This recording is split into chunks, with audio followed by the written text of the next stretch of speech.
วัสดีครับเพื่อนๆคืนนี้ผมมีเรื่องราวจากหมู่บ้านริมน้ำแห่งหนึ่งมาเล่าให้ฟังครับ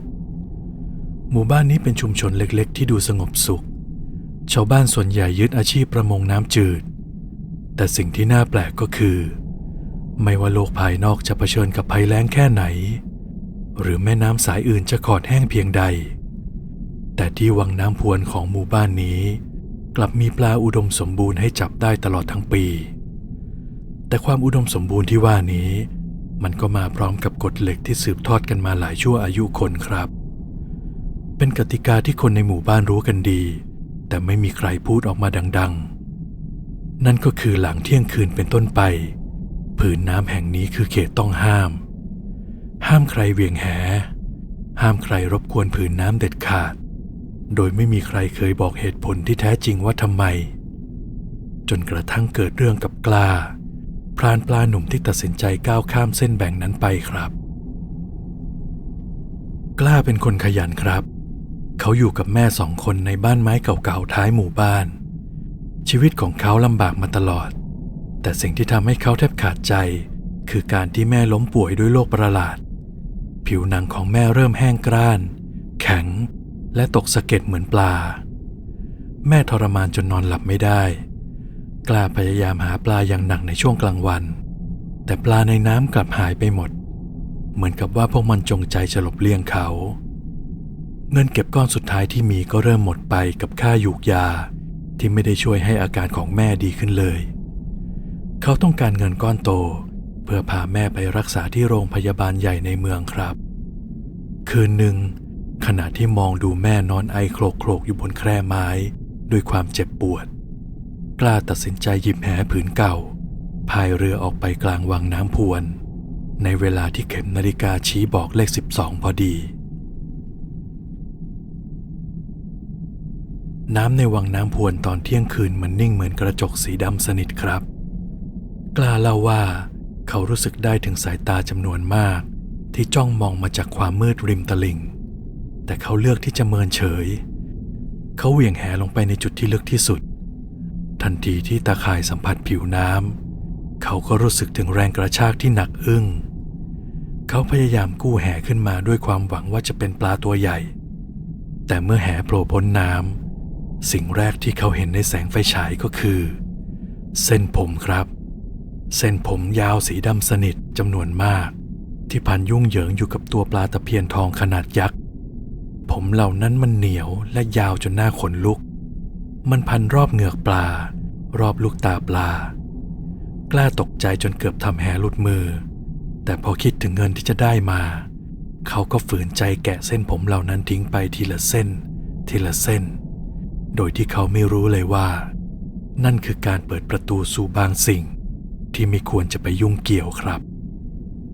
เงินที่ได้จากการขายปลามันมากพอที่จะพาแม่เข้าเมืองไปรักษาที่โรงพยาบาลได้จริงๆครับการรักษาในเมืองมันต้องใช้เวลาครับแม่ต้องนอนพักฟื้นอยู่นานหลายสัปดาห์หมอเริ่มที่จะขูดเกล็ดประหลาดนั้นออกแล้วก็เริ่มให้ยาที่ถูกต้องแต่อาการที่เรื้อรังมานานทำให้ค่าใช้จ่ายเริ่มบานปลายกล้าต้องเดินทางไปกลับระหว่างหมู่บ้านกับโรงพยาบาลในเมืองตลอดเวลาและเขาก็เริ่มมองเห็นโอกาสครับในเมื่อการจับปลาหลังเที่ยงคืนมันสามารถเปลี่ยนชีวิตเขาได้ขนาดนี้ทำไมเขาจะไม่ทำต่อล่ะจากความจำเป็นในตอนแรกมันค่อยๆกลายเป็นความโลภครับกล้าเริ่มออกเรือหลังเที่ยงคืนทุกคืนที่เขากลับมาจากในเมืองทุกครั้งที่เหวี่ยงแหเส้นผมสีดำยาวเหยียดจะติดขึ้นมาเสมอครับยิ่งนานวันเข้ามันยิ่งเยอะขึ้นเรื่อยๆจนบางคืนเขาต้องใช้มีดตัดเส้นผมมหาศาลนั้นออกจากแหจนกองพะเนินอยู่ที่หัวเรือ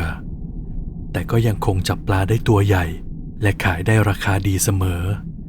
เงินทองไหลมาเทมากล้าเริ่มซ่อมบ้านซื้อทองใส่และเริ่มมีฐานะดีกว่าใครในหมู่บ้านชาวบ้านก็เริ่มสังเกตเห็นครับทุกคนรู้ว่ากล้าทำอะไรทุกคนเห็นเขาลอยเรืออยู่กลางวังน้ำในเวลาต้องห้ามเสมอแต่สิ่งที่น่าแปลกคือไม่มีใครเตือนเขาเลยสักคนเดียวทุกคนทำเพียงแค่มองกล้า ด้วยสายตาที่เย็นชาและเรียบเฉยสายตาที่เหมือนกำลังมองดูเหยื่อที่กำลังจะติดกับหลังจากผ่านไปหลายเดือนแม่หายดีพอที่จะกลับมาพักฟื้นที่บ้านได้แล้วครับกล้าดีใจมากที่เห็นแม่กลับมาแข็งแรงแต่ความโลภของเขากลับไม่หยุดลงแม้แม่จะหายแล้วเขาก็ยังคงออกหาปลาหลังเที่ยงคืนต่อไปเพราะว่าเขาเสพติดชีวิตที่มั่งคั่งนี้ไปซะแล้วแต่หลังจากแม่กลับมาบ้านได้ไม่นานสิ่งแปลกประหลาดก็เริ่มเกิดขึ้นภายในบ้านไม้หลังนั้นครับกล้าเริ่มสังเกตเห็นว่าพื้นบ้านไม้ของเขามันมักจะนองไปด้วยน้ำเสมอครับทั้งที่ฝนไม่ตกน้ำที่นองนั้นใสกระจ่างแต่เย็นเฉียบเหมือนน้ำจากใต้บาดาลลึกและมีกลิ่นคาวโคลนจางๆลอยคลุ้งอยู่ตลอดเวลาเขาเช็ดน้ำเท่าไหร่น้ำมันก็ยังซึมออกมาใหม่จากซอกไม้เรื่อยๆเหมือนกับว่าน้ำมันพยายามจะยึดพื้นที่ในบ้านของเขาครับแต่ที่น่าขนลุกที่สุดก็คือพฤติกรรมของแม่ของเขาครับแม่ที่เคยดีใจที่ได้กลับบ้านเริ่มทำตัวประหลาดขึ้นทุกวันแม่เริ่มอาบน้ำวันละหลาย10 ครั้งจนหลังๆแม่เลิกใช้ห้องน้ำแล้วแต่กลับไปนั่งแช่อยู่ในกระมังซักผ้าใบใหญ่กลางบ้านแทนครับแม่จะนั่งนิ่งไม่ไหวติงในน้ำที่เย็นจัดดวงตาเหม่อลอยไปที่ผนังบ้านปากพึมพำอะไรบางอย่างที่ฟังไม่ได้สับตลอดทั้งวันทั้งคืนแม่ทำไมอาบน้ำบ่อยจังลุกขึ้นมาเถอะเดี๋ยวก็ป่วยอีกหรอกกล้าพยายามจะเข้าไปดึงแขนแม่แต่สิ่งที่เขาสัมผัสได้ก็คือตัวแม่เย็นเหมือนศพที่ถูกแช่น้ำและผิวหนังของแม่ที่เคยหายดีกลับเริ่มขาวซีดและเปื่อยยุ่ยจากการแช่น้ำเป็นเวลานานและที่กล้าแทบไม่อยากเชื่อสายตาเลยก็คือผมของแม่ที่เคยรวบไว้อย่างดีตอนนี้มันกลับยาวลงมาจนคลุมกะละมังและพันกันยุ่งเหยิงทั้งที่แม่เพิ่งจะตัดผมสั้นไปตอนที่เข้าโรงพยาบาลนี้เองจนกระทั่งคืนหนึ่งที่เป็นคืนเดือนมืดแสงจันทร์ถูกเมฆดำกลืนหายไปจนหมดกล้าก็ยังคงดึงดันจะออกเรือไปที่วังน้ำพวนทั้งที่ในบ้านตอนนี้มีน้ำเจิ่งนองจนท่วมตะตุ่มและแม่ของเขาก็นั่งแช่น้ำอยู่ในกะละมังด้วยท่าทางที่ดูไม่เป็นมนุษย์อีกต่อไปเขาลอยเรืออยู่กลางวังน้ำพวนที่นิ่งสนิทราวกับกระจกสีดำเมื่อเขาเหวี่ยงแหลงไปครั้งนี้แรงกระชากมันรุนแรงกว่าทุกครั้งเรือของเขาถูกดึงจนหัวเรือเกือบจมน้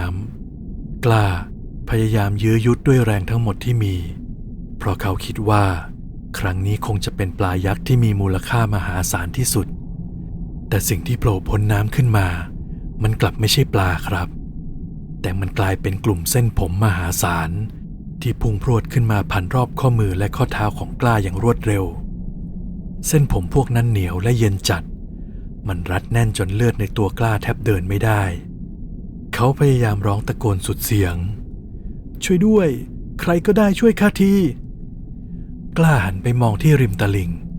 เขาเห็นแสงไฟฉายจากบ้านผู้ใหญ่บ้านเขาเห็นเงาชาวบ้านหลายคนยืนอยู่ริมตลิ่งในความมืดแต่ว่าไม่มีใครขยับตัวเลยทุกคนยืนมองดูเขากำลังถูกเส้นผมเหล่านั้น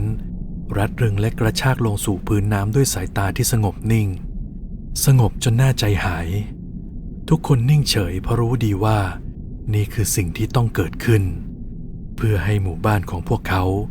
ยังคงอุดมสมบูรณ์ต่อไปในวินาทีสุดท้ายก่อนที่น้ำจะเข้าปอดกล้ามองเห็นแม่ของตัวเองนั่งแช่น้ำอยู่ในกะละมังที่ลอยอยู่เหนือผิวน้ำแม่ไม่ได้กำลังมาช่วยเขาแต่แม่กำลังหวีผมที่ยาวสลวยและเปียกโชกของเธออย่างช้า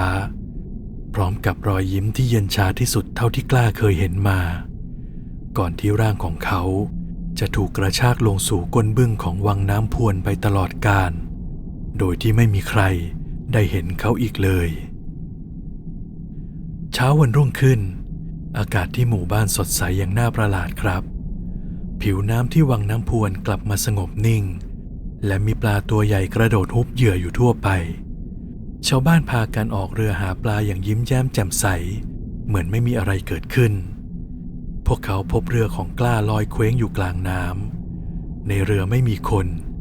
มีเพียงปลาตัวเขื่องนอนดิ้นอยู่เต็มลำเรือและมีเส้นผมสีดำกระจัดกระจายอยู่ทั่วทุกตารางนิ้วชาวบ้านช่วยกันเก็บปลาในเรือของกล้าไปแบ่งกันกินอย่างเป็นปกติครับไม่มีใครถามหาเขาไม่มีใครแจ้งความคนหายเพราะทุกคนรู้ดีว่าบรรณาการของปีนี้ได้ถูกส่งมอบเสร็จสิ้นแล้วและหมู่บ้านนี้ก็จะไม่อดตายไปอีกปีส่วนแม่ของกล้า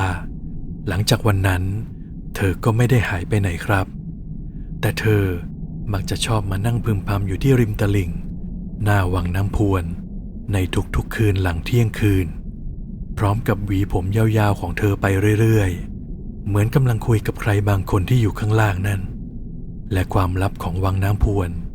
ก็ยังคงถูกเก็บเงียบไว้ภายใต้ผืนน้ำที่ดูสงบนิ่งต่อไปราวกับว่าไม่มีอะไรเกิดขึ้นขอบคุณที่อยู่ฟังกันจนจบถ้าคุณชอบเรื่องเล่านี้ฝากกดไลค์กดแชร์และกดติดตามช่องไว้ด้วยนะครับเพื่อเป็นกำลังใจให้กับเราแล้วเจอกันใหม่ตอนหน้าสวัสดีครับ